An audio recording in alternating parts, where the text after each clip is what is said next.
that allows, hi Monroe, how are you doing? Hi Wyatt. And hello everybody else, you all look beautiful and not cold at all. So, we're going to do an open mic, but we have a few people who have already signed up to speak. We're going to start with Kit and Isha, who are two Linn-Mar students, and they are members of the Sunrise Movement, and are really just two charming young women.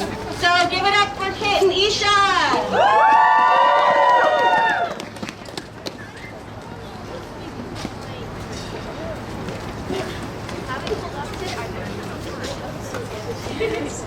Hello everybody, my name is Isha Kalia and I am currently a senior at Linn-Mar High School.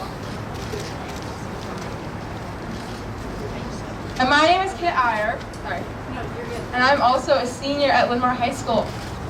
Woo! Thank you.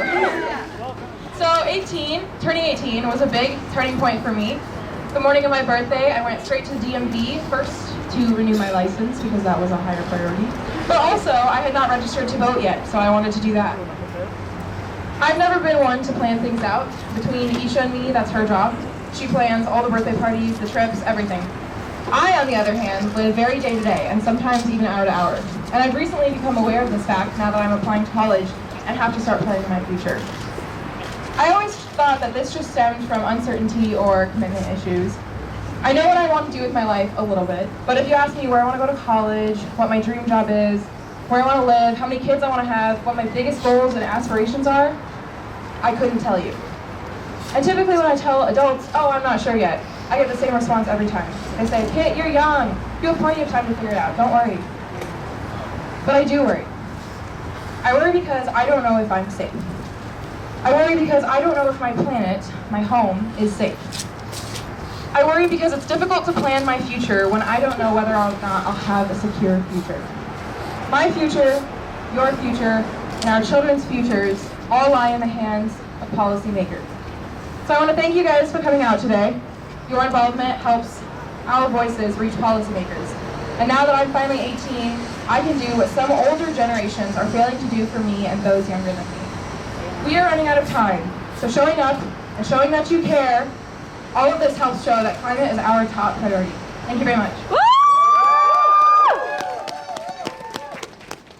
So I personally was exposed to the effects of the climate crisis when I was visiting India. The pollution was overwhelming, both in the air and on the land. As soon as we made it to Delhi, my skin flared up from the irritants in the air, and I felt as if I was breathing in grains of dirt. Southern parts of India have also been facing water shortages and are having to limit and keep track of how much water households can use per day. Seeing the effects of pollution and climate change in third world countries like India make me scared for our future here in America. Luckily, we still have time and the opportunity to make change, but we must act fast. A little bit about us, Kit and I both started a climate club at our high school called You Renew. We wanted to make a change at our school and bring youth voices to policymakers. We had the opportunity to host a student-led climate forum with presidential candidate Julian Castro, and thank you to everyone who's here today that went to that event. And we're so excited for what the future of our club holds. Linn County's decision to declare a climate emergency is so inspiring, and it truly shows that change is possible when we all work together. Young or old, big or small, climate change affects us all. So we have to keep doing what we're doing today, fighting for our futures and never giving up. Thank you.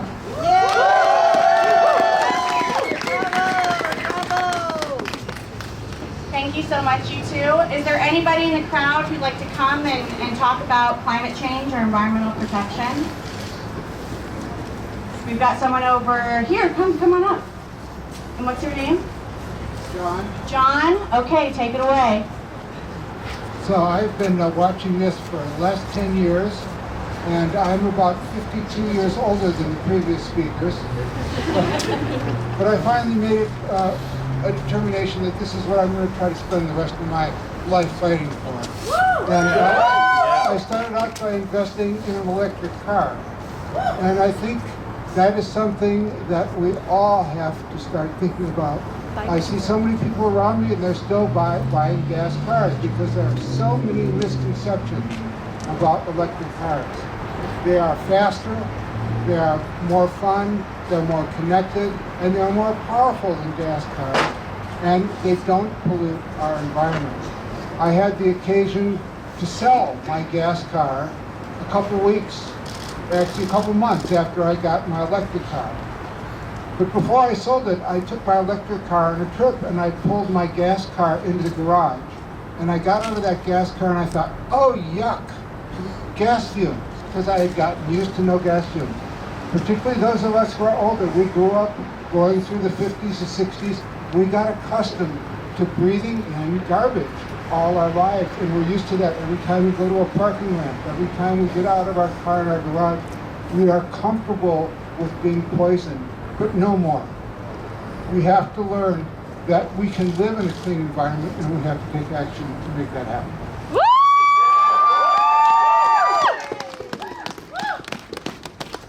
Is there anyone else who'd like to come up and speak? Okay, so I'm going to encourage people, once the person is done talking, just come on up and take the mic, and that's how we'll do the rest of the open mic. Come on up. Woohoo! Yeah. My name is Mercy, and I go to Washington High School. I'm a senior. This previous speakers reminded me of a friend of mine that I went to pick up the other day from India. I picked them up, and once they got in my car, and they said, "Here you can actually see the stars." And I was like, yeah, I didn't know what they were talking about. And I asked them, why did you say that? And they said, in India you cannot see the stars. And I was like, why? It's polluted. And my question for you guys here, Cedar Rapids Indians here, do you want the stars to go away? No. Okay, what do we want? What do we want it? No. Okay, I'm not afraid to call out my peers. I know some of you texted me that you play video games. Get out, research about climate change. Stop being ignorant. Ignoring state is not making the problem go away. It's not. So let's act. Come out and vote if you're eligible. Thank you. Hey, Cassie. Hello, my name is Cassie Rupert. I am the leader of Co-College Democrats. And, yes, thank you. Woo! Go Democrats. Go out and vote. Anyway, when the speakers previously were speaking, I actually remembered something from my childhood, and it was my first experience with fossil fuels and pollution. So in 2010, when I was 11 years old, I saw in the news that there was an oil spill in the Gulf of Mexico. And this was one of the most serious oil spills in the last 100 years or so. And I just looked at it in the news and I thought, why? Why are we doing this to our environment when we know that it's bad? When I was younger in school, we started learning about renewable energy and how you shouldn't be using as much energy in your house, and you should try to limit that, because what we are putting onto the environment can seriously hurt us in the long run. And this is something that thousands of people are choosing to ignore every day. And I don't know how you can ignore fires in California killing people, earthquakes, tsunamis. It's getting worse every day. This is why I can't stop fighting, and you can't stop fighting either. And we really need to keep fighting and have action. Yes. And you better all be coming to vote, especially in the primary.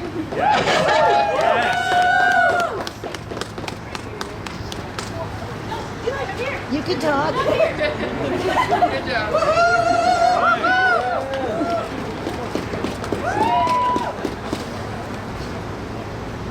My name is Elijah, and I would like to stop the climate change, because in those 10 or 15 years there may not be enough people to support my school, Arthur, and I like that school.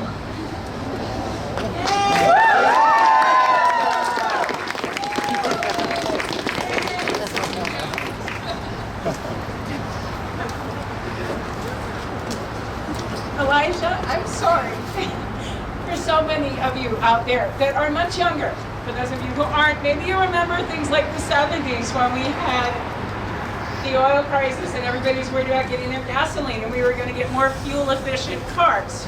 Instead, we have behemoths on the road that are Escalades in the route sucking up more gas. We saw a lot going on back in the 70s.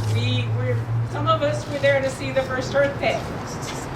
Yeah. As the song from Smash Mouth goes, what the hell happened? And we are practically walking on the sun again. I am here because I have 5 grandchildren. I have 4 grandchildren and the 5th on the way. And I want to know that when that 5th one is out there, when the youngest one is 12 years old, that she'll be able to run through fields where there are wildflowers and there are butterflies still. And I'm terrified that's not going to happen. And I want to apologize to Greta and Elijah and everyone younger that everyone didn't go full force back in the 70s. But we're still here, and some of us with the silver wisdom highlights in our hair want to fight now. And you need to tell your kids, and you need to tell your grandparents, you need to tell everyone. This is life and death. This isn't politics. This is basic humanity, morality. It is about our existence. And it is important, and you need to talk about it every day, everywhere you go.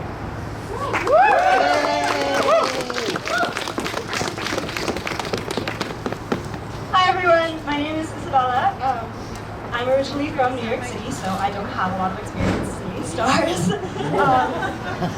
Climate change is I know you all know this because you're all here, it's an existential threat, but it's more than just a theory or something that's like intangible. I have 4 cousins who live in Rumson, New Jersey, which is an idyllic little town. I know idyllic New Jersey sounds like an oxymoron, but they live in this idyllic little town about 2 miles away from any water source. And in 2012, during Hurricane Sandy, a Coast Guard boat was thrown into their house 2 miles away from any water source. That's how powerful this and destructive this hurricane was.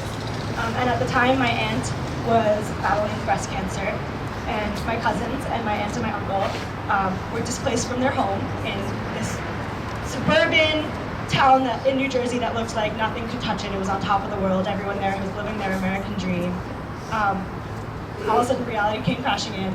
A boat came crashing in, and my cousins were displaced from their home for a year while my aunt was battling breast cancer. The effects of the climate crisis are tangible, they're real, they're happening in every community across this country. They're happening here in Cedar Rapids. As you guys know, with the floods that are supposed to be every 500 to 1,000 years, they're happening in California with wildfires. They're happening in Syria with drought that's causing refugees to flee. It affects every part of our society and our community. It affects my family's financial well-being. Being displaced from your house for a year is not an easy thing to cope with financially, and it affects every aspect of our community. It affects every community across the country. And so it is so vitally important that we get out here, we make our voices heard. Thank you guys all so much for coming out. Next time, bring a friend, bring 2 friends, bring 3 friends, and let's make sure that our voices are heard and we can start, our politicians start hearing us, hearing our voices, and yeah, thank you so much for coming out.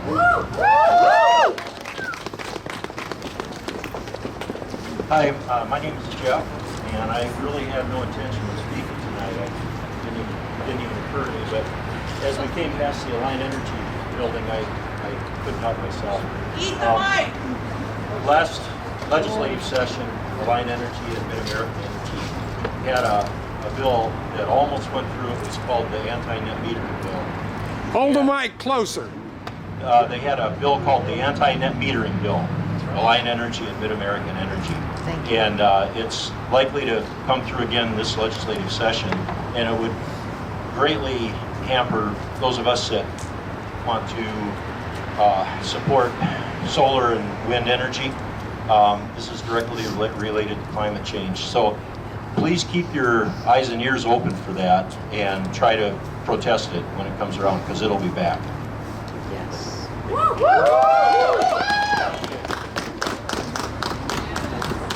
Natural disasters.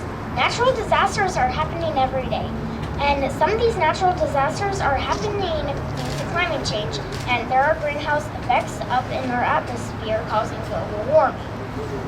And if we mess this up about saving our world, then there might be no future.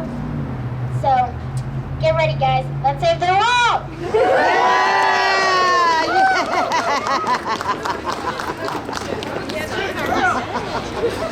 Hi, I'm Tanya, and back in 2008, I had my life together. I had a full-time job, 7 homes, and when the flood came, 6 of those homes were gone. And a couple of those weren't even in the flood zone areas, not even flood related. So, or not even, no flood insurance, basically, on a lot of those homes. Ended up filing bankruptcy. My job became the police station because the police station was flooded out also. So I was out of a job. I was out 6 homes, filed for bankruptcy, devastation. So that's why I'm here. I want to make a change. I learned more as far as education, and then Trump got into office, and I'm learning that our local people, like Joni Ernst, they're climate deniers, and we can get rid of Trump, but we also need to get rid of the local politicians that are enabling that president. We need to get rid of Joni Ernst. We need to get rid of the local people that are climate deniers and get some people in, okay, like Kimberley, that will make that change. We need these people, so please get out and vote.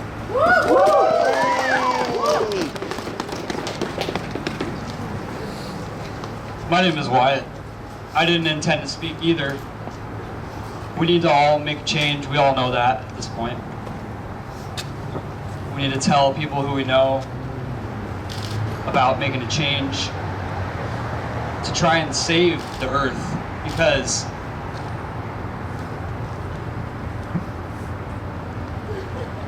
thank you.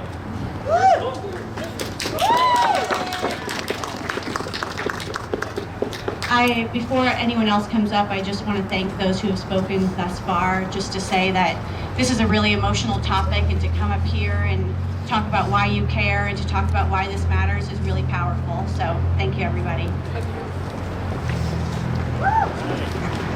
So before I got dragged unceremoniously into the world of politics, I spent a number of years working with a disaster response organization called Team Rubicon on the front lines of the climate crisis. I was deployed around, both domestically and around the world, to fires, to floods, to the results of hurricanes and typhoons in the Gulf, as well as out in the Pacific. And I can tell you that the human cost of what we are experiencing here today cannot be understated.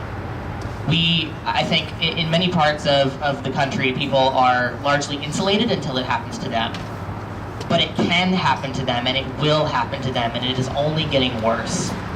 In my years working with that organization, we went from a year with 20 deployments to a year with 40 deployments to a year with 80. And this year they're on track to pass 250 disaster response deployments domestically and internationally. And that is reflective of the scale and the intensity of this crisis. And that's not just numbers on a wall, that's people's lives. I've stood in the rubble after a tornado passed over Moore, Oklahoma. I've stood in the rubble after hurricanes, terrible flooding devastated the city of Houston, not once, not twice, but 3 separate times in the last 3 years. Those are people's homes, those are people's lives. There are people still living in tents in those cities, in this nation.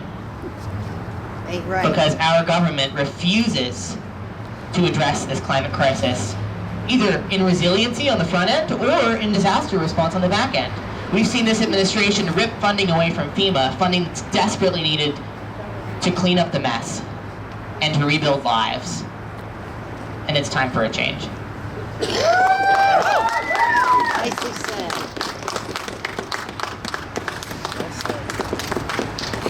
My name is Dean Barnum. I hadn't planned to speak either. There's a topic that I to ask you, how many of you people have heard of Meatless Monday? You know, none of you talked about methane. But if everything I read that scientists tell me, that if everybody, if you were to go and go meatless one day, either vegetarian or vegan, you would save more money than driving an electric car. Yeah. Now, and then another thing on the extreme end, your grandchildren, if they are still enough capability of living here, and if all of the ice were to melt on both poles, according to scientists, Mount Freshmore would be under over 100 feet of water. Ooh. Okay, so I'm just gonna go off kind of what he was saying, is that a lot of people don't realize this, but animal agriculture is a huge factor for our environmental issues, and we feed it by eating meat, eating cheese even. You know, I've been a vegetarian since last August, but when I go to my family members' houses and they have meat, I still eat it, and I get a badass stomachache after, you know? It's feeding our, the climate change, you know, like the government and everyone, they don't want you to realize that because they're making money off of it, you know? It's just, something's gotta change. And it's not just our gas emissions, like it's not just like our cars and recycling, it is animal agriculture. Stop the capos. I just want to jump back in here and encourage all of you to go to a site that's called Rethink X. Rethink X. And there are 2 reports that are published by them. One is on food and agriculture, the big change coming in this decade, starting in 1 month. They cover that decade. And the other one is on transportation and oil.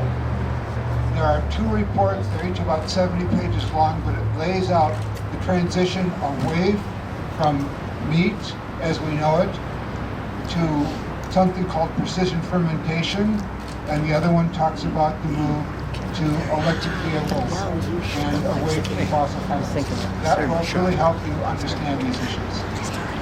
RethinkX.com. So, I just wanted to say before everybody gets too cold that I'm here every Friday. I strike from 8 to noon on these steps right here. I hold some of these signs that all of you are using right now. And a few of the Sunrise Movement people often join me. I invite you to come any Friday. If you can't make it for the whole time, that's totally fine. It's very cold. But I will be here. We also have a Climate Strikers Facebook page. Like, just for example, this Friday, because we had the strike tonight, we actually striked at the Education Center building. So if you're planning on striking, maybe check the Facebook page first just to make sure that we're at this location, but we're always striking every Friday.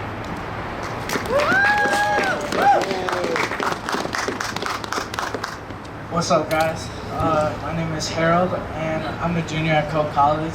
I work at the African American History Museum. And a couple of days ago, there was a city council meeting, second one to talk about Cargill and the Wampauck community. That's right. That's right. Just, as no one mentioned it. But I think it's really important to note that there's a pollinator zone, and they're trying to build rail yard where it was 2,200, I don't know, a lot of rail cars in a residential neighborhood. And I think it's really important that not only with that being in our backyard here at Cedar Rapids, but a lot of communities and lower income communities in general, like Stacey was saying, are desperately affected by climate change and the climate crisis. And so coming out here, I'm from St. Louis, so coming to Cedar Rapids, Iowa, you know, was a bit of a culture shock a few years ago. But it makes me happy to see that a lot of people care about this issue that's going on, and that I'm really inspired by you all, so thank you.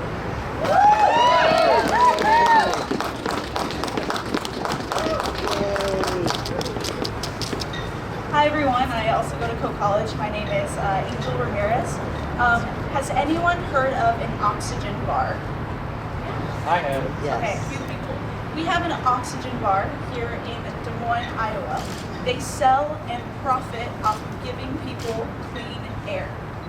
Now, I want you guys to really think about that. If we notice that marginalized, lower income, people of color are being targeted in certain areas, like suffering from climate change right now, what'll happen when we start selling clean air to people? There is an oxygen bar here in Des Moines, okay? Really think about that. So I just wanted to let you guys know about that problem because it recently came to my attention. A video went viral on Twitter about an oxygen bar in India, but I didn't realize that they are homegrown as well. So just have that in mind, that this is a very real issue that people are starting to profit off of. We cannot let that happen. Thank you very much.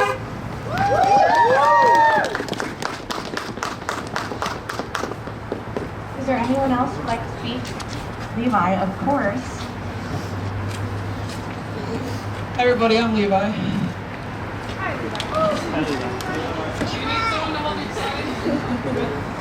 So I have a couple things. Number one, this is a battle that is a marathon. We're here to pass the Green New Deal. We're also here to make sure that the Green New Deal goals be met. Linn County passed a resolution. We're here to make sure that it happens. This is not a sprint, this is a marathon. And that means that it's going to be extremely exhausting. I think all of us are already exhausted. And I want to say that find a buddy. Because me personally, my buddy is Sunrise. My buddy is my partner, Betsy. My buddy is everyone here, and I love you all very much because you are my buddy. And when we're all exhausted, we have no hope, we tend to give up. In fact, I honestly didn't think that the resolution of Linn County and this event right now could even happen. But because of people, my buddies, give me the energy to keep going. They're all here. So really, honestly, for your health, for our future, you need to find a friend. Everyone to your left and to your right, your potential friends. Sunrise, we are your friends. We are people that will keep you going through this entire marathon. I love you all. Thank you so much. And the last thing I want to say is that the first person to do something is weird. The second person to do something is now normal. Think about that. First of all, I'm a computer geek. Computer geeks, decades ago, we're the weird ones. But now, we're all using technology and used to the geeks of the world. And look at all of us. We are climate activists. We were weird. In fact, some of us still think we are. But I realize this, that we're talking about the Green New Deal, which is a national movement that does need to happen. But also, it has to happen in every single conversation. The elephant has to come out of the room in every single conversation. The church you attend, they need to be renewable, to be sustainable. It has to come into conversations. Whenever you are planning an event, when you are planning every single level of every government, your job, your church, your organizations you belong to, where you bank, where you drive to, every single part of your lives, every person you interact with, get the elephant out of the room. Wear your sticker that says Green New Deal proud. And when someone says, oh, that's just that green thing, that's time to be weird. Thank you. Thank you so much.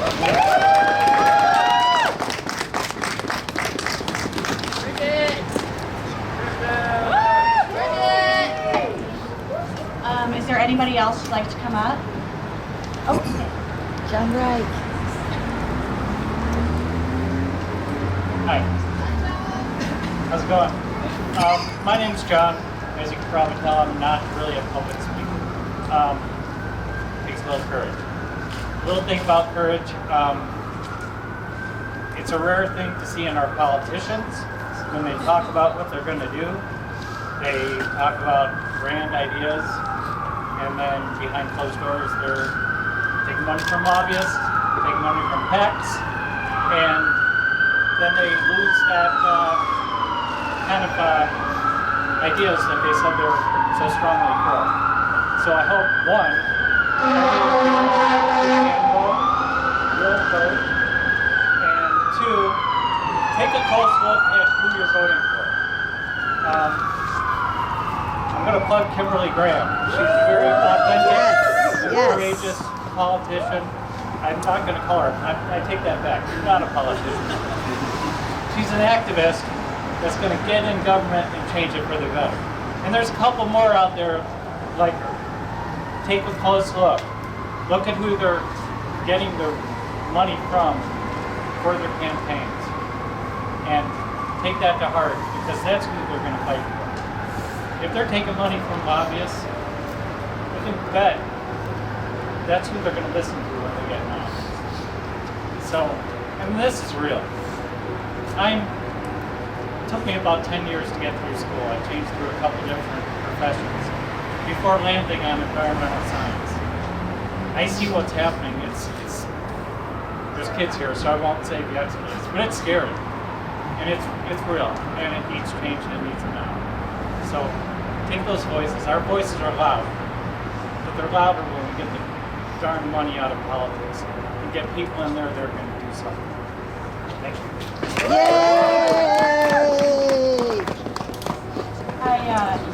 Jason's going to say one thing. I just want to say thank you for everyone being here. I'll probably again, but we're used to it at this point. To be here with all these people. So we started Sunrise in February, and it was Jillian and Scott, and Linda was a very early supporter. And we went to rooms of conservationists to moderates, and we were told to our face over and over, don't do this. Don't start Sunrise. There's already enough activists here. You're only going to drink the activist community. Don't do this. And those experiences of being told no over and over and over, and then to just continue on, and like what Levi said, it's so much easier if you have at least one person to do the event. So if you're going to a presidential event, if you're doing something like a strike, if you're organizing something on your own, grab someone. If doing it alone is brutal, this is a really, really heavy topic. It's about the survival of the species on the planet. Grab someone and do something with them. And because we had Jillian, we had Scott, we had early supporters, Angie, it made it doable, and all of a sudden we got this really, there was 120 people at Raygun. That's one of the biggest events that I've seen there, including presidential candidates being there. So this is something to really be proud of. And we really want to thank everyone here. So. On the steps. Okay, all the actual media I think left, which is good. I don't need them covering me because I look like I'm from the media and I'm not really, and that's important too. I am a middle school teacher, so number one, I'm used to an audience that does not want to hear anything I have to say. And I'm assuming that's a little different here. I also have been doing this since, I don't even know, the 1980s, 1990s. And what bums me out at times is that fact. But this makes me really feel good. I live in way out northeast Iowa, tiny little rural place. This is heartening to see. I will also start crying for a lot of reasons. I'm proud of the young people. I'm proud of the young people. I'm proud of my daughter, Kayla. It's amazing what I see.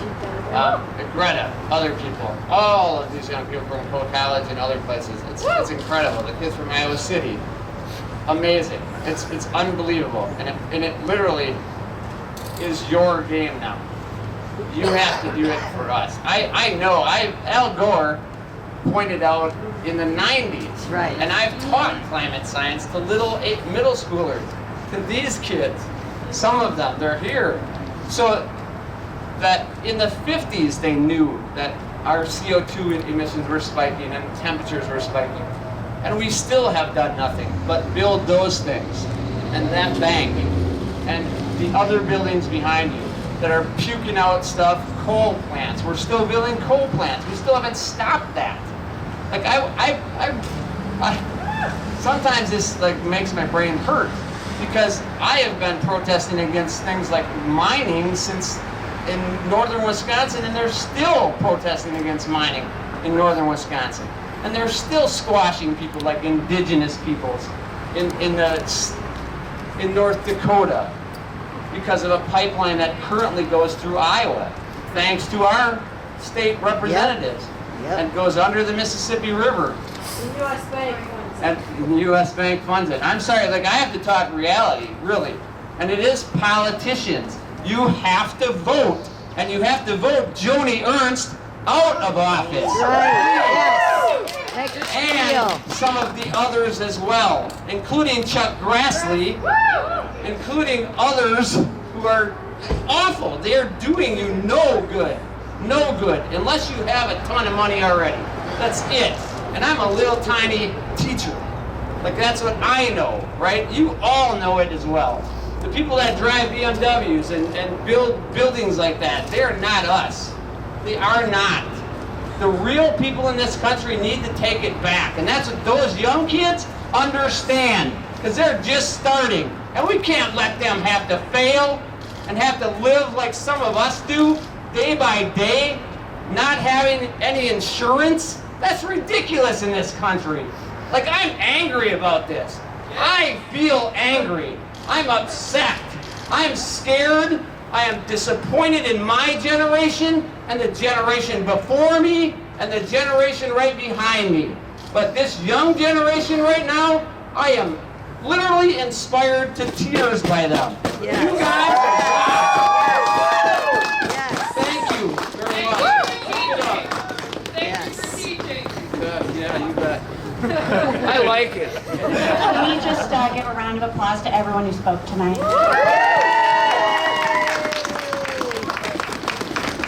I am seriously so moved by every single one of you. And I think it's important to take what the speakers have said tonight and hold that with us, that people are suffering right now. Black and brown, low-income people are suffering right now. That all of us, this is a threat to all of us, and that we all feel this right now. But this is not the end. This march is not the end. It is very important that you continue to fight. We are going to be fighting, not fighting. We're going to be collaborating with the city of Cedar Rapids and the county of Linn County for as long as it takes to get something passed, to get a Green New Deal passed at every level.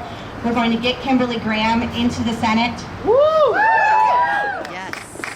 We're going to push Abby Finkenhauer on a Green New Deal. I love that girl, but we all have to support a Green New Deal. That's right. Yes. And so that's what we're doing on every level. And this work is really important, and I want to thank you all for coming out tonight, and I hope you continue in the fight with us. We're going to have, so if you do need a ride back, come to Jason over here, and we'll set something up for you. Yep, if you want to ride back, we'll take care of you. Otherwise, we're going to walk back together, and I just want to say again, thank you everybody for coming out. What